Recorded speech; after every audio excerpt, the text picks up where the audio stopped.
This is the narrative that actually we question in our book, and that is the Kerala myth that I referred to. In fact, I looked at Kerala very, very carefully, and actually my own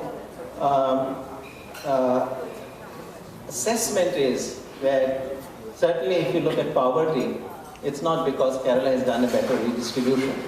Actually, it turns out that all the conventional measures that we use of inequality, Kerala actually is the most unequally distributed state among all the large states within India.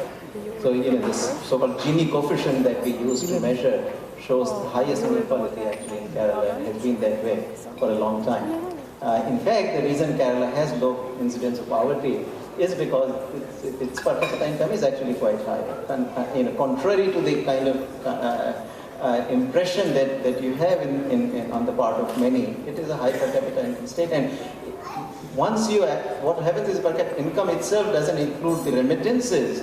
And in the case of Kerala, remittances are so high that once you account for the remittances and look at the per capita expenditures in Kerala, they are the highest in the country. They are higher than in Haryana, they are higher than in Maharashtra, which are states with higher per capita income than Kerala. But the remittances, because they don't get counted in the income levels, don't show up in the GDP or gross domestic state product.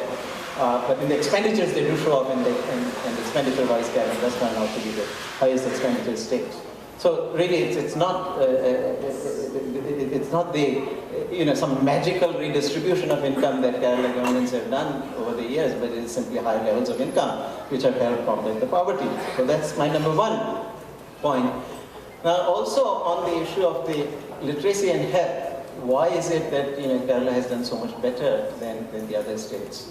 And there, the explanation actually turns out to be not so much that these governments have done a good job of running, the educational institutions and health sector, but simply Kerala actually at independence started at a very high level. So life expectancy in Kerala was 7 to 8 years higher than in the rest of the country at independence. The latest data we get is from 1970s, early 1970s, and from the beginning you see this gap of 7 or 8 years between the life expectancy in Kerala and the average of India. Likewise, on literacy, Kerala starts out at an incredibly high literacy rate at independence. There we have the data in 1951 from the census, and Kerala's literacy rate in 1951 was 47%. So Kerala was already, mostly every other person was actually literate in Kerala. Whereas at that point, India itself had a literacy rate of only 18%. So it's less than 1 in 5 people was actually literate India-wide. So big difference, So it's really that lead that Kerala had from the beginning actually remained. Nothing spectacular. Now this is where the critical part of my remarks comes, that nothing very spectacular in terms of the achievements over the years after independence about Kerala, but it's simply that it started out at such a high level, and moreover the education level, of course, also made Keralites, the Malayalis, the natural migrants to go not only outside India but also within India, and so you get these very large remittances, large volumes of remittances. The remittances go to about 23% of so 1 in 5 households in Kerala is receiving remittances, which are of the order of, and this is a very conservative estimate, of 53,000 rupees, which is actually higher than the per capita income of Kerala. So these remittances are very substantial, and that, of course, again goes back all the way to the earlier, to the Maharajas of Cochin and Travancore, who really had the foresight to educate, and in general also the local social groups in all the caste levels. It's not only the Nayars but also Izawas, etc. You've got these leaders coming in at the time and pushed this movement for literacy, which really accounts for a lot of the subsequent achievements. Now, we just, on the critical side, say that while today, as I've already narrated to you, Kerala looks very good, both in terms of incomes, low levels of poverty, good health standpoint, good health achievements, good literacy achievements. But in the end, what is the long-term prospect? And I think this is where I get a little more pessimistic. Kerala has been driven largely now by services, but these are not kind of modern day, these information technology or business services, outsourcing services. It's industry-wise, Kerala is really doing very poorly. About industrial output of Kerala is almost about 11% or so of the total domestic product. Services are about 77-78%, and a lot of these have to do with construction, hotel, trade, restaurants, industries, sectors that are driven by these expenditures, and expenditures in part being driven by the remittances that are coming through. So in terms of the overall development of Kerala, from the economic standpoint, I think Kerala does run a big race called falling behind. Infrastructure again is not very good. My wife actually told me this story. She visited Kerala and was, going from one city to another, and so she told the drivers, how come? Why don't you take the highway? We could go much faster. So he turns and says, "Madam, this is the highway."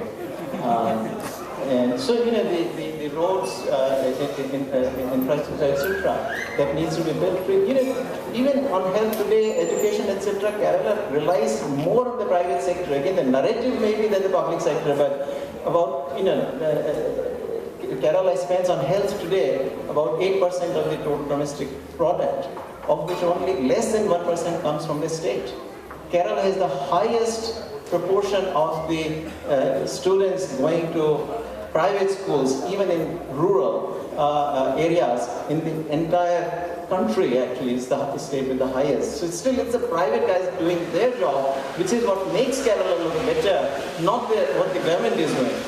And this is where, in terms of the falling behind on industrialization, on modern services like the outsourcing activities, telecommunications, back office services, which all dominated in Bangalore or in Chennai, and this is where I think also Hyderabad actually, to take 4 countries within the southern region, each has at least one major city which is thriving on these modern day services activities, or Tamil Nadu certainly also thriving on industrialization, which is not the story of Kerala. And I think this is where Kerala is fallen behind. And if you think in terms of the longer term growth, I mean, in the end, the diaspora, all of you can drive it only so far.